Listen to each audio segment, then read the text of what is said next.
Bugünkü yıllarda Kırım yatırım yapmak için Türk iş adamlarını en çok celp etken yerlerden biri oldu. Ve bugünkü programımızda sizge yarım adamızda faaliyet göstergen Türk iş adamları, olarga ko'ramında iş yapmakның menfi ve musbet tarafları hakkında hikaye edeceğiz.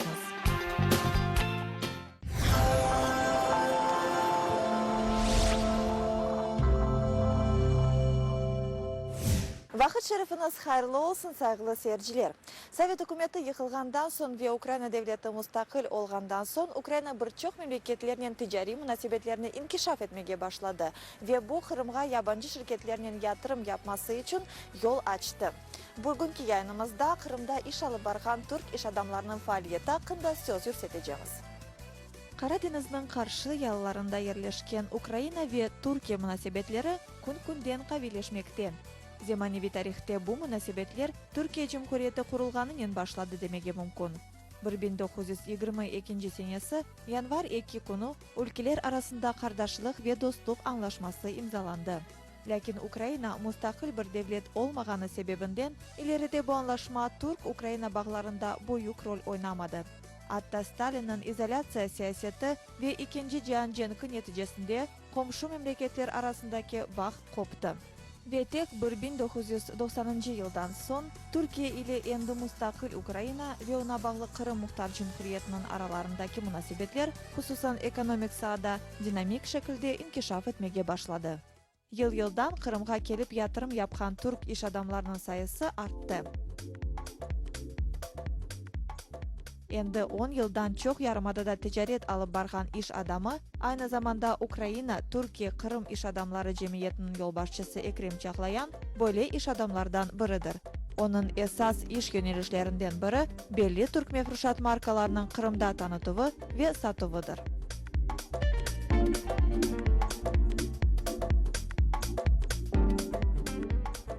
Muvaffakiyetli biznes gidişatını teminlemek için Ekrem Bey Türkiye'deki brand liderlerinin iş tutmağa çalışa.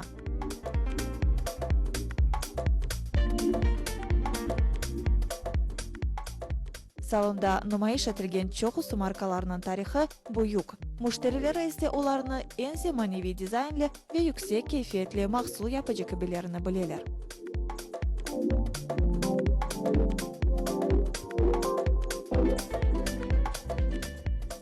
Türkiye mefruşatı Şark ve Avrupa medeniyetlerinin karışkanı neticesinde şekillengen ozgun müstemleke üslubundan ayrıla. Kırım'da ve Ukrayna'da popüler olmak için Ekrem Bey dünya trendlerini gözeti ve daima mefruşatlarının yeni dizaynlarını getiriyor.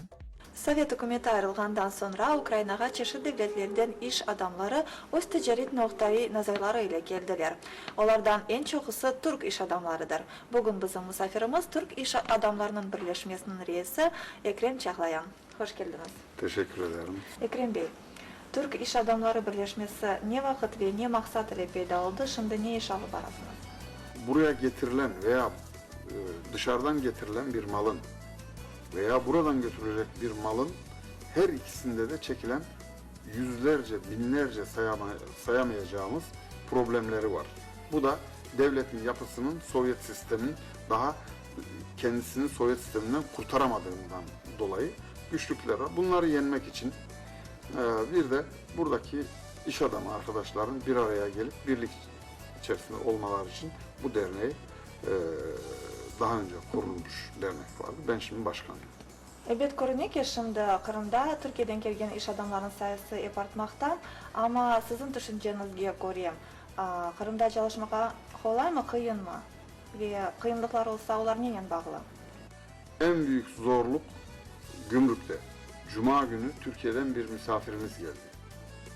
Biz havalanında ona baktık. Havalanından pasaporttan, gümrükten sonra geçip gelen insanları Rusları direkt geçirttiler. Türkleri getirip X-ray cihazından geçirttiler.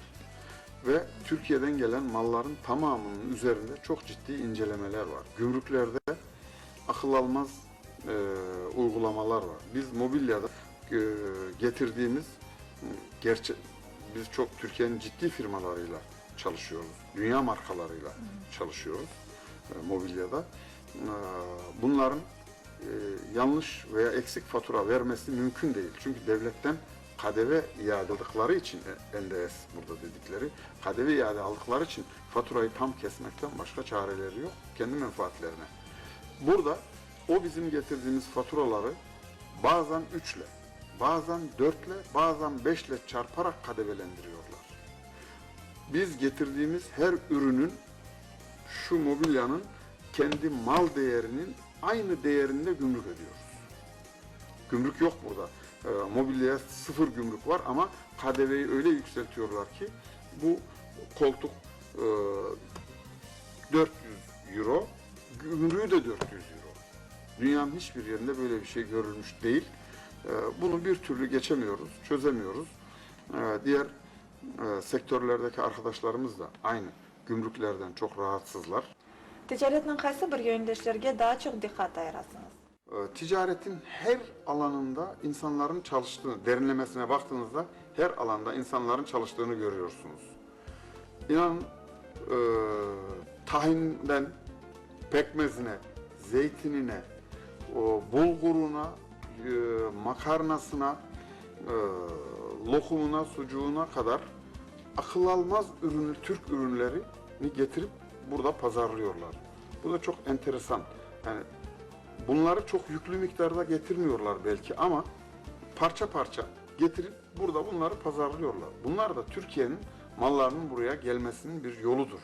Ama en ağır, iyi işleyen sektör inşaat sektörü. Burada Türk iş adamlarına, inşaatla uğraşan arkadaşlar büyük işler yapıyorlar.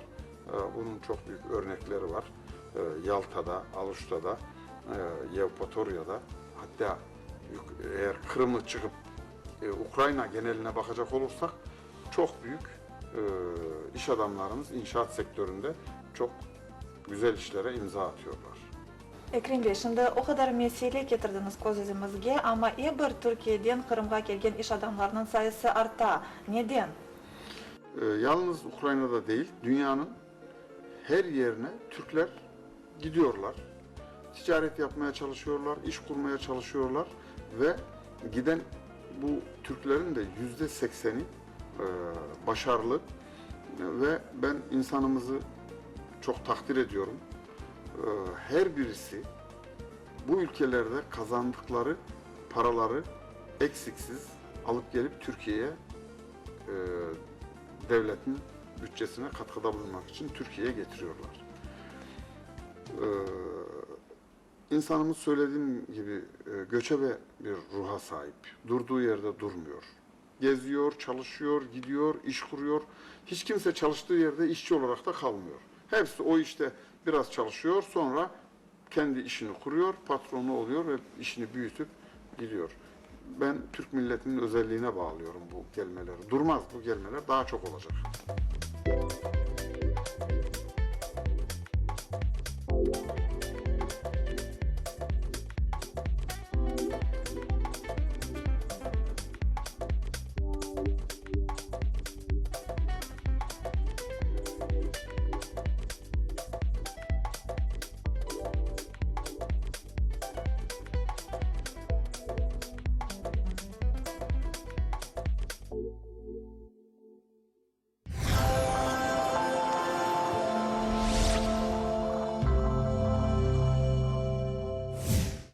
Türk iş adamlarının en çok yatırım yapkan sahalarından biri kuruculuktur.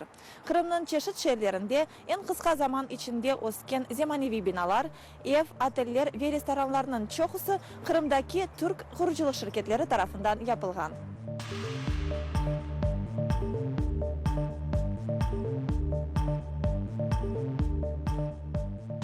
Hasan Tekinci, Kırım'da Türk iş adamı sahibi olan büyük kuruculuk şirketinde proyekt yapıcı olarak öz karyerasını başladı. Şimdi ise kendisi o şirketini açtı ve kısa zaman içinde birçok müşterilerinin işancını kazandı. Şu 3,5 senedir kendi işimizi yapmaktayız.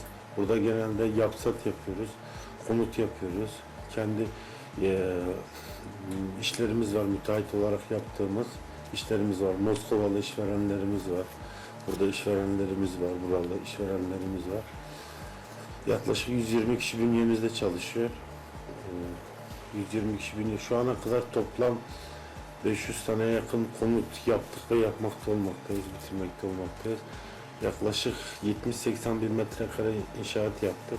Türkiye'de iş adamlarına devlet tarafından büyük yardımlar yapılganını anlatkan Hasan Bey, Kırım'da ise devlet müesseselerinin iş adamlarından yardım istegenini ayttı. İlk defa burada gördüğüm bazı şeyler var mesela. Nalogova'ya, vergi dairesi arayıp borç para isteyebiliyor. Verin sonra vergiden düşeriz diye. Türkiye'de öyle bir şey kesinlikle denk gelmezsiniz. Hasan Bey de birçok manyalardan keçip, çoksu sorunlarga alıştı. Alışmaganlarını ise kanuni cihetten doğru keçip ketmekini öğrendi. Evrakları tamamlıyorum. Her türlü evrağı istiyorlar. Şu anda yok da eskiden sürekli evrak kabul edilmezdi. Bu eksik, şu eksik denirdi. Şunu tamamla sonra bunu daha getir. Tekrar getirdim, bunu niye getirdin denirdi. Şu anda gerçi o sıkıntılar yok. Çünkü biraz değişti bazı şeyler. Yeni teknolojik şeylere açık değiller. Orada zorluk çıkartıyorlar ve işler çok ağır yürüyor burada, çok yavaş yürüyor. Mesela şöyle kıyaslayabiliriz. Türkiye'de, Türkiye şartlarıyla bir senede bitireceğin işi burada 3 senede bitiremiyorsun yani. Gerek evraklar eksik oluyor, gerek proje değişiyor, gerek sorunlar çıkıyor. Elbette iş adamlarını Kırım'a celp etken musbet tarafları da var. Buradaki kar marjı kesinlikle Türkiye'de yok. Yani Türkiye'de kar marjıyla burayı kıyasladığımızda çok arada büyük farklar var. Ayrıca buradaki insanlar kültür açısından bizim Türkiye ile kıyasladığımızda çok daha ileri seviyedeler. Teknolojide geride olmalarına rağmen kültür olarak bizden birçok şeyde ileri seviyedeler. Yani gerek bazı şeylerde bakış açılarında gördüğümüz kadarıyla, duyduğumuz kadarıyla. Onun dışında başka avantajları, rekabet çok az burada Türkiye'ye göre. Türkiye'de rekabet çok fazla. İşten ve hatta korantadan gayrı Kırım'a kelgen Türkiye iş adamı yarım adamızın muhiti ve hususiyetlerinden tanışa. Kırım'ın yeri bir başkadır benim için. Gerek insanlar çok daha sıcaktır, çok daha yardımcı olurlar. Hatta bir örnek bile verebilirim. Dün arabamın camını açık, çantamı unuttum arabada. Geri döndüğümde bir tane bayan orada oturmuş bekliyor ki arabadan kimse çantamı çalmasın. Camı açık unuttu. Yani bu yapı bizim yapıya benziyor. Türkiye'deki yapıya benziyor. Yani insanlık olarak.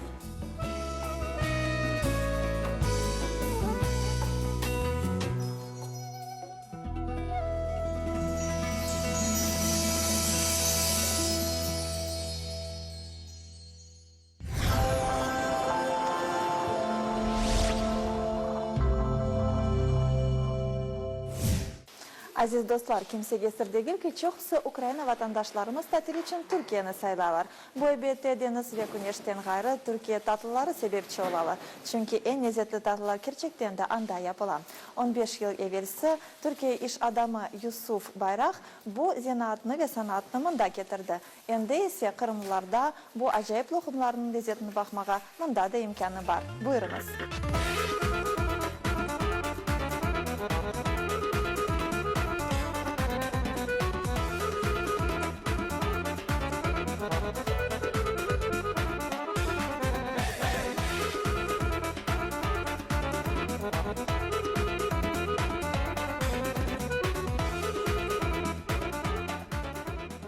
Yusuf Bayrak ilk defa Kırım'a 15 yıl evvel geldi. Kırım'da Türk lokumunu yapkan kimsenin olmaganını görgen Yusuf Bey bu işten uğraşmak kararına geldi.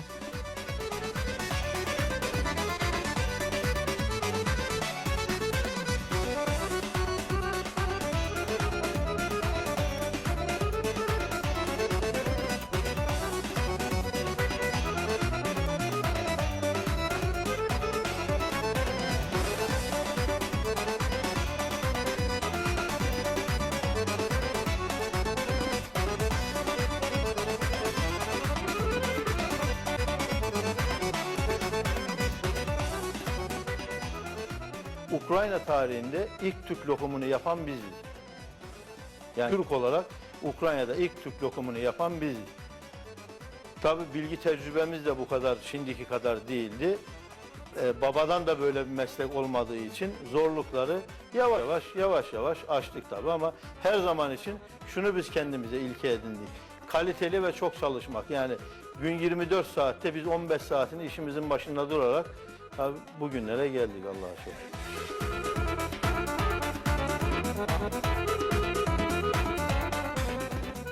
Bu Kırım'ın en tatlı noktasında 200'den ziyade lokum çeşitleri yapıla. Onların nasıl yapılmasını bilmek için şirket xadimleri Almanya, Ermenistan, Türkiye ve başka devletlerge barıp gelirler. Lokumların arasında hatta Altın Ordu devrinden saklanıp kalan reseptlerden yapılgan soyları da var. Bakınız özünüz, limon, elma, armut, incir ve başka 200'den ziyade çeşitleri var. Hatta kabak ve patlıcandan yapılgan soyları da var. Canınız istegenini mında tapabilirsiniz.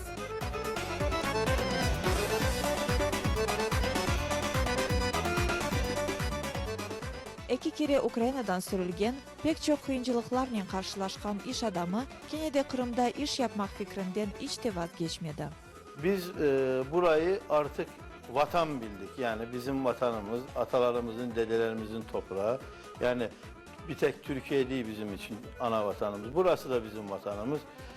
Biz buraya geldik. Bütün yatırımlarımız burada. Artık buradan geri dönmek yok yani. Yaşadığımız sürece malımız, mülkümüz, her şeyimiz, fabrikamız burada. Yaşadığımız sürece burada kalacağız yani. Buradan geri dönüşümüz yok artık bizim. Yusuf Bey Kırım'da istisaldan gayrı müzikanın da uğraşa. Hatta makam ansamblinin beraber büyük sanalarda bulunup öz icadını nümayiş etti.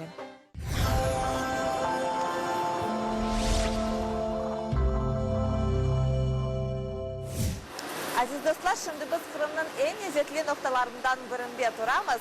Teessüf ki siz mında turgan kokunu duymasınız. Çünkü gerçekten de sizin kahve ve çayınızga en uygun olan tatlılardan biri kurabiyeler mında yapılalar. Böyle acayip imkanlı Kırımlılar için Türk iş adamı Ersun Unlu bağışladı.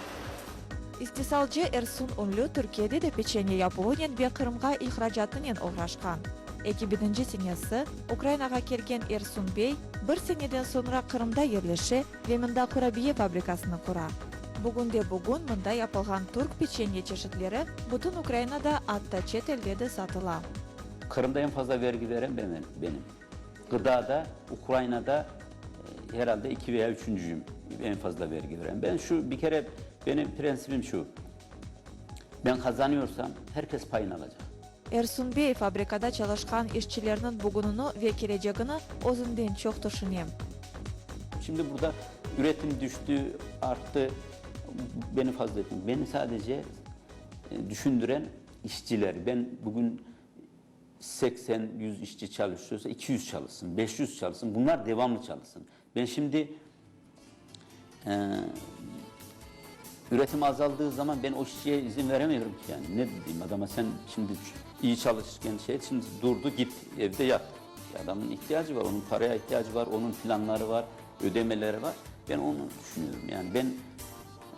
Ben de istediğim çalışan işçilerin tam çalışsınlar, gününde çalışsınlar. Çalışmadığım işçilere maaşlarını iyi vereyim. Hepsi sigortalı böyle. Yani onlar yarın emekli oldukları zaman bana dua edecekler. Onlar bilmiyorlar şimdi daha ama ben hepsini sigortalatırıyorum. Yani ben cebimi hiç düşünmüyorum Allah'a şükür. Bu saatten sonra ben param çok olsun diye çalışmıyorum. Yani ben Kırım'ı bundan dolayı seviyorum, Ukrayna bundan dolayı seviyorum. Yani ben burada tam sıkıntılar var, fakirler var. Burada ben camiye yardım etmek, okullara yardım etmek, insanlara, fakirlere benim çok hoşuma gidiyor. Bu güzel. İş adamının fikrince Kırım'da iş yapmak kolay değil ama birçok iyi tarafları da var. Ya şimdi Türkiye'de iş büyük, kapasite büyük. Yalnız Ukrayna'nın bir avantajı var. Ukrayna'da vadeli satış yok. Çek, senet orada Türkiye'de bu olaylar sıkıntılı. Vadeli satış sıkıntılı. Burada kapasite düşük ama tabii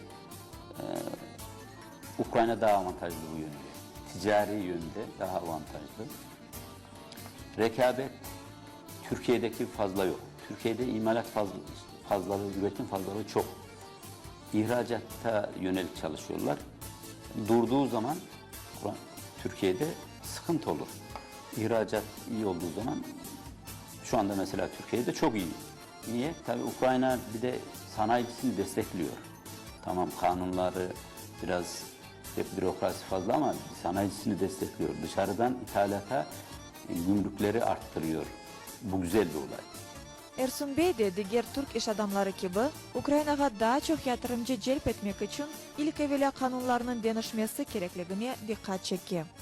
Kanunların değişmesi lazım. Eski komünist kanunların da devam ediyor. Bunların değişmesi lazım. Bu şartlarda Türkiye'den veya başka ülkelerden, Avrupa'dan sanayici, iş adamı gelmez. Niye gelmez? Zor. İzinler, ruhsatlar yani burada bürokrasi çok zor.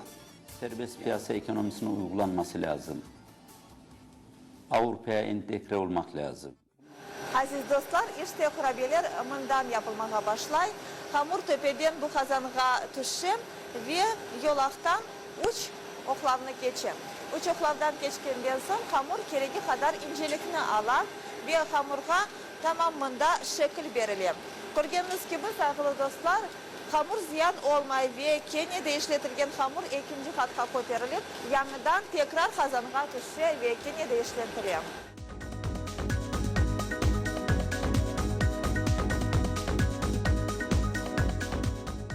Şekillenген kurabiyeler bu yolak boyunca doğru fırına düşerler. Anda ise ular çeşitlerine göre 3 ya da 5 dakika devamında pişerler.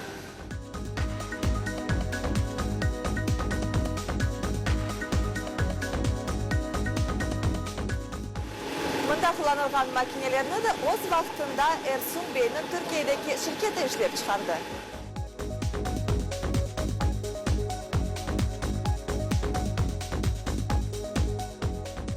Fırından çıkan kurabiyelerinin görünüşü işte böyledir. Soğutma yolakına düşerken onlar mahsus beklegen insanların ellerine yol alalar. Anda ise onlarını kutularga yerleştirirler.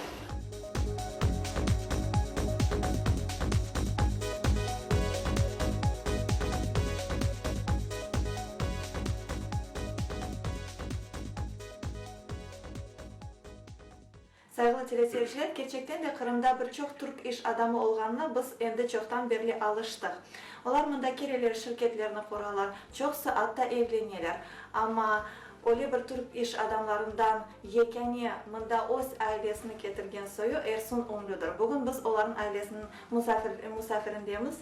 Selamun aleyküm. Aleyküm selam. Çok memnun olduk tanışkanımızga. Bu Ersun Bey, bildiğiniz gibi yanında hanımı Ferihan Hanım, kızı Gülhan ve eşi Metin Bey. Nasılsınız?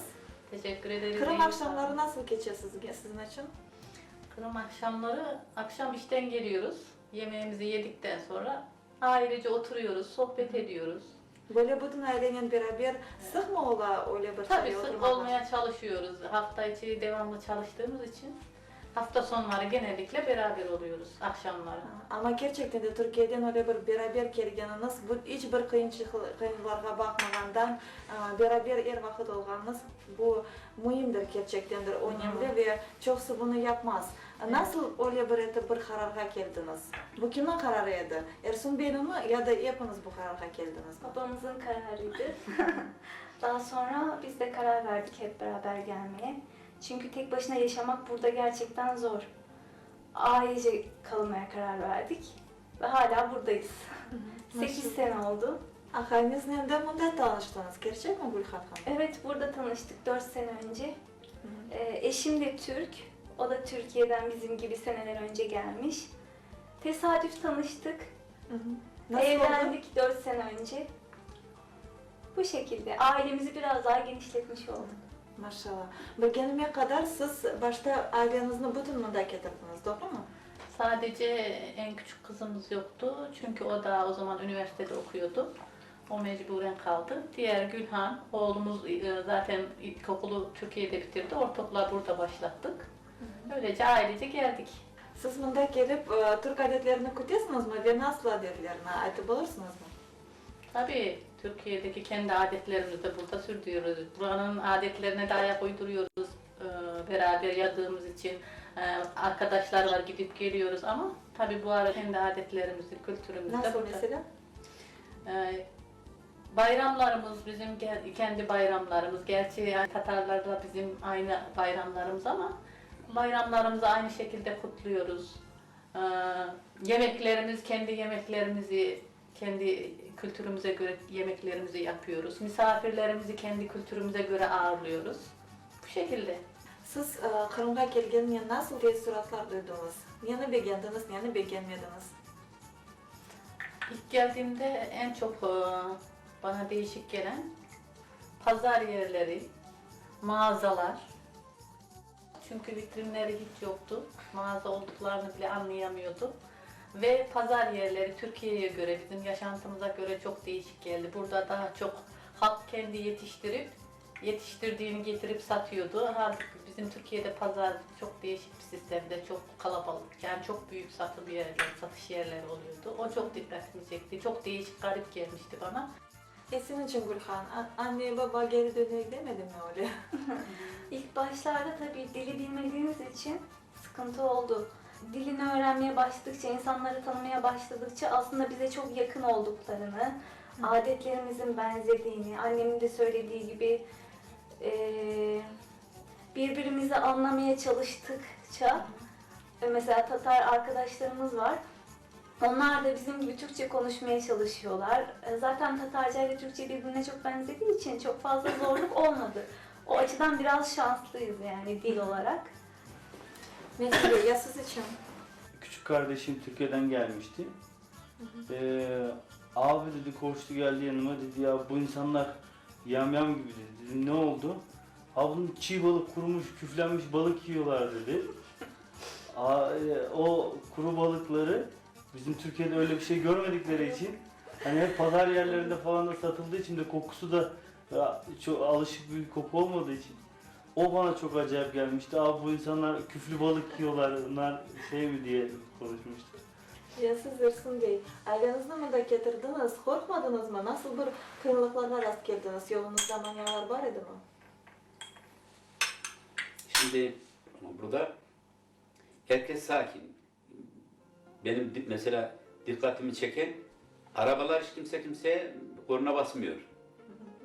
Adam kuyrukta bekliyor, öbürü mesela arabaya arıza yaptırmış yolun ortasında bırak. Kimse itiraz etmiyor, bağırmıyor, Sabırlı bekliyor, insanlar. sabırlı. İnsanlar çok sabırlı. Burada bu güzel bir olay. Yani değişik şeyler. Burada benim korkulacak bir şey yok. Zaten tamamen tanıdıkça çok sakin. Bilakis gece bir bayan saat 3'te rahat gezebilir. Kimse laf atmaz. Yani İstanbul'da bir gitti, yani böyle bir laf at ya bu gez yalnız bayan, biraz değişik. Onun için korkulacak bir şey yok. Sakin. Herkes kendi halinde. Normal. Yani her yerde berabersiniz, Türkiye'de bunda beraber geldiniz, beraber fabrikada çalışarsınız. Fabrikanın dışında ne yapmayı seviyorsunuz, neyle uğraşarsınız? Öyle bir sevgen işiniz var mı? İş haricinde arkadaşlarla buluşuyoruz, arkadaşlarla görüşüyoruz. Ayrıca benim özel hobim ata bakmak, ata binmek. Koyunlarım var. Yazın bahçe işleriyle uğraşıyorum.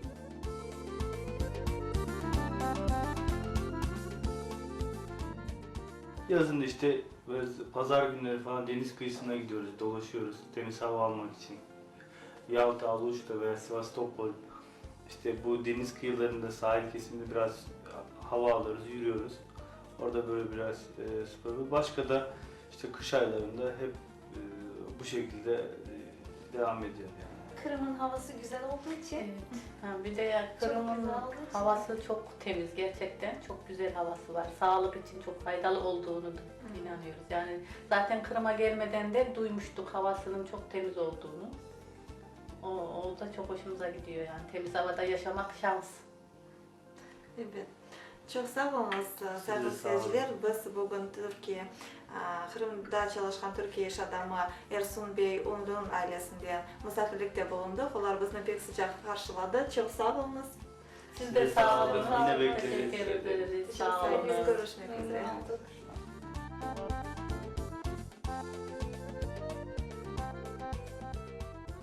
Saygılı seyirciler, bunun ile bu haftalık programımız sonuna yetti. Gelecek sefer görüşmek üzere, sağlıkla kalınız.